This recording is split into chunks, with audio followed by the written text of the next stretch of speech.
Buen día, mi nombre es Karina Grijalva Moncayo. Voy a presentar el trabajo de semiología a la tutora Natalia Acuña de la Universidad Nacional Abierta a Distancia. Normas que aportan a la historia clínica. Entre esas tenemos la resolución, que dice que es una condición que busca determinar la solución de un determinado problema. Entre estas encontramos la de 1995 en la resolución 19.999. Dice que la historia clínica es un documento de gran importancia, el cual está al servicio de la salud, ya que desde allí anexa toda la información de forma obligatoria, con número de cédula, sexo, años, hijos o enfermedades que el paciente padezca. Posee unas características muy comunes, que es la integridad, la secuencialidad, la racionalidad, la disponibilidad y la oportunidad. El diligenciamiento debe ser claro, sin tachones, debe ir en número consecutivo, se deben llenar todos los espacios y se debe anexar su nombre. Si son mayores de edad, se debe llevar cédula. Si son menores de 7 años, deben llevar tarjeta de identidad, y si son menores de 7 años, el registro civil. Y para los extranjeros, pues deben llevar su cédula extranjera. La organización maneja un archivo obligatorio, tanto para las historias clínicas como para archivo central e histórico. También la custodia de historia clínica, acceso a la historia clínica, conservación de la historia clínica en carpetas, y también como en el sistema digital, retención en tiempo documental y seguridad en el archivo. También encontramos la 41 del 2002. Dice que esta es autonomía del paciente, que se hace valer sus derechos, sus obligaciones en manera de información o del documento clínico. Esto establece derechos a la intimidad, a la confidencialidad de los datos clínicos y derecho del usuario. En la historia clínica, definición de archivo e historia clínica, contenido de la historia clínica, uso de la historia clínica, custodia y derecho al acceso a la historia clínica. De alta y otra documentación, informe de alta del paciente, certificados médicos, obligaciones profesionales. También hay consentimiento informado, o sea, todos los procedimientos que se hagan en un centro de salud deben ser firmados por los pacientes. En el caso de que el paciente esté muy grave, lo firmará un familiar.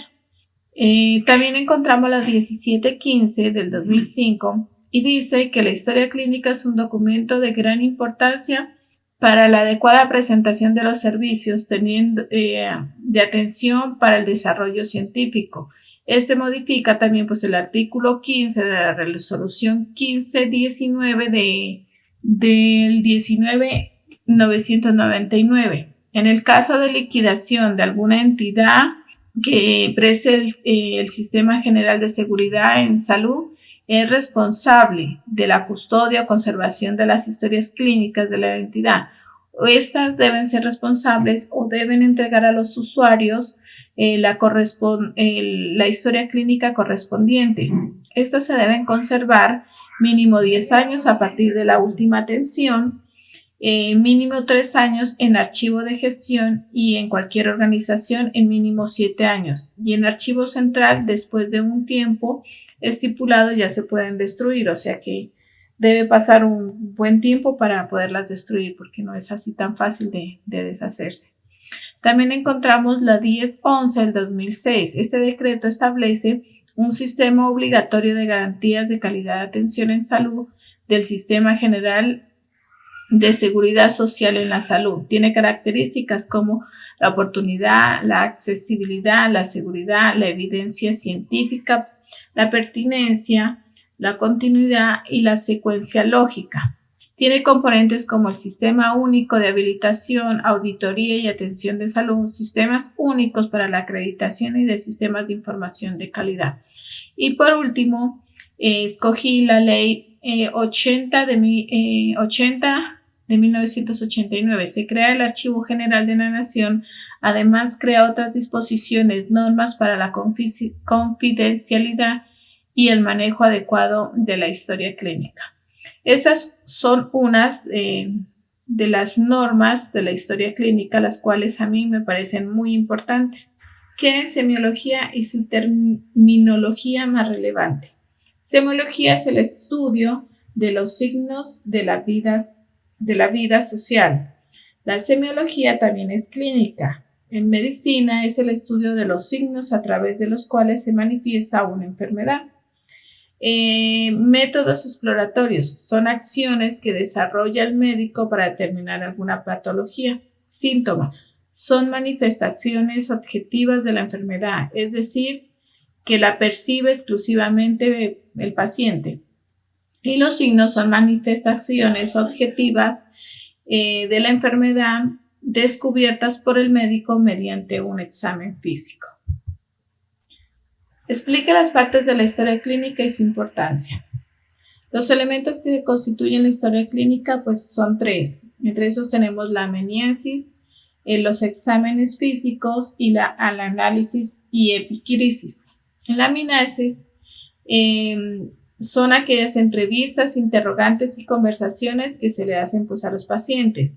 Esta está conformada por varias partes. Están los datos generales, entre ellos está pues el nombre, el apellido, documento del paciente, la edad, la fecha de nacimiento, dirección, teléfono, ocupación y entre otros. También encontramos modo de la consulta, qué palabras textuales utiliza, si tiene algún dolor, si tiene fiebre, si tiene tos. También encontramos las enfermedades actuales, ¿a qué se refiere? Inicios de la sintomología, cuándo le inició, qué tratamiento ha estado utilizando, qué pastillas tomó o cómo se está tratando, cómo se siente. Revisión por el sistema, pues esto lo hacen cuando uno entra al puesto de salud donde le toman los signos, los síntomas y si son persistentes. Y si en algún momento hay enfermedades los cuales son familiares o por ejemplo, que hayan existido cáncer en algún familiar o son enfermedades hereditarias, como nosotros las llamamos.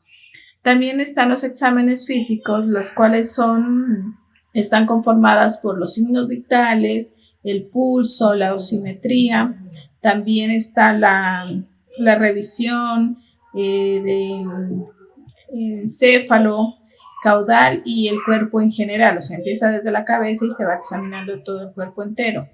También la impresión diagnóstica o la enfermedad que puede padecer, eso lo va mirando el médico, y los tratamientos, exámenes o terapias que estos necesitan para poder ser tratados. Y en el análisis y epicrisis es la interpretación o resumen de la atención que realiza el médico sobre el paciente. Describa los métodos exploratorios con sus respectivas técnicas. Aquí encontramos la inspección. La inspección es el examen físico que comienza cuando vemos a nuestros pacientes y se puede hacer una inspección general desde cómo se viste, su forma de mirar, su forma de expresarse. Podemos mirar un comportamiento, se puede mirar desde sus ojos o se necesita examinar exactamente por medio de la luz. Se pueden hacer exámenes detallados del cuerpo. El paciente pues se le hace quitar su ropa y entonces allí se puede hacer exactamente una inspección adecuada. En la palpación se utilizan las manos, los dedos con delicadeza. Se logra captar la mayoría de información cuando se toca el cuerpo y la piel, la temperatura, su dureza, su firmeza, si hay dolor. Hay varias formas de palpar según de qué se trate la enfermedad. Pues en una de esas se puede mirar la temperatura, se puede palpar el dorso, las manos, mirar si hay masas, también usar los dedos para mirar las vibraciones o mirar si la piel es tosca o si le duele. La percusión. Es, por ejemplo, dar golpes, los cuales generan sonidos y son audibles, que causan vibraciones que se pueden palpar. Los sonidos pueden ser de distinta intensidad, frecuencia, duración y timbre. Números de vibraciones por segundo determinan un sonido si es agudo o es grave. Auscultación. Por medio de este medio se escuchan ruidos que generan en el organismo. Estos pueden ser acusados por el corazón, arterias, intestino o auscultación de pulmones.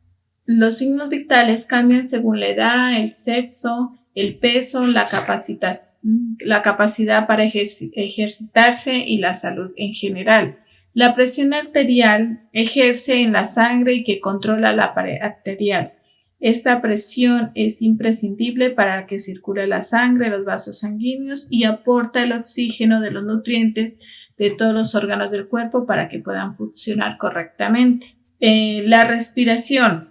La respiración es la frecuencia respiratoria y es el número de respiraciones que realiza un ser vivo en un periodo especificado. Suele expresarse en respiraciones por minuto. Por ejemplo, de 12 a 18 respiraciones por minuto. El pulso. El pulso es la frecuencia cardíaca, es el número de contracciones del corazón o pulsaciones para la unidad de tiempo. Se mide en condiciones bien determinadas de reposo o de actividad. Se expresa en pulsaciones por minuto a nivel de las arterias periféricas y el latido por minuto a nivel del corazón. O sea que ahí está, por ejemplo, de 60 a 100 latidos por... La temperatura. Es el equilibrio entre la producción del calor por el cuerpo y su pérdida. El centro termorregulador está situado en el hipotálamo. Cuando la temperatura sobrepasa el nivel normal, se activan mecanismos como la vasodilatación y la hiperventilación y la sudoración que promueve la pérdida del calor.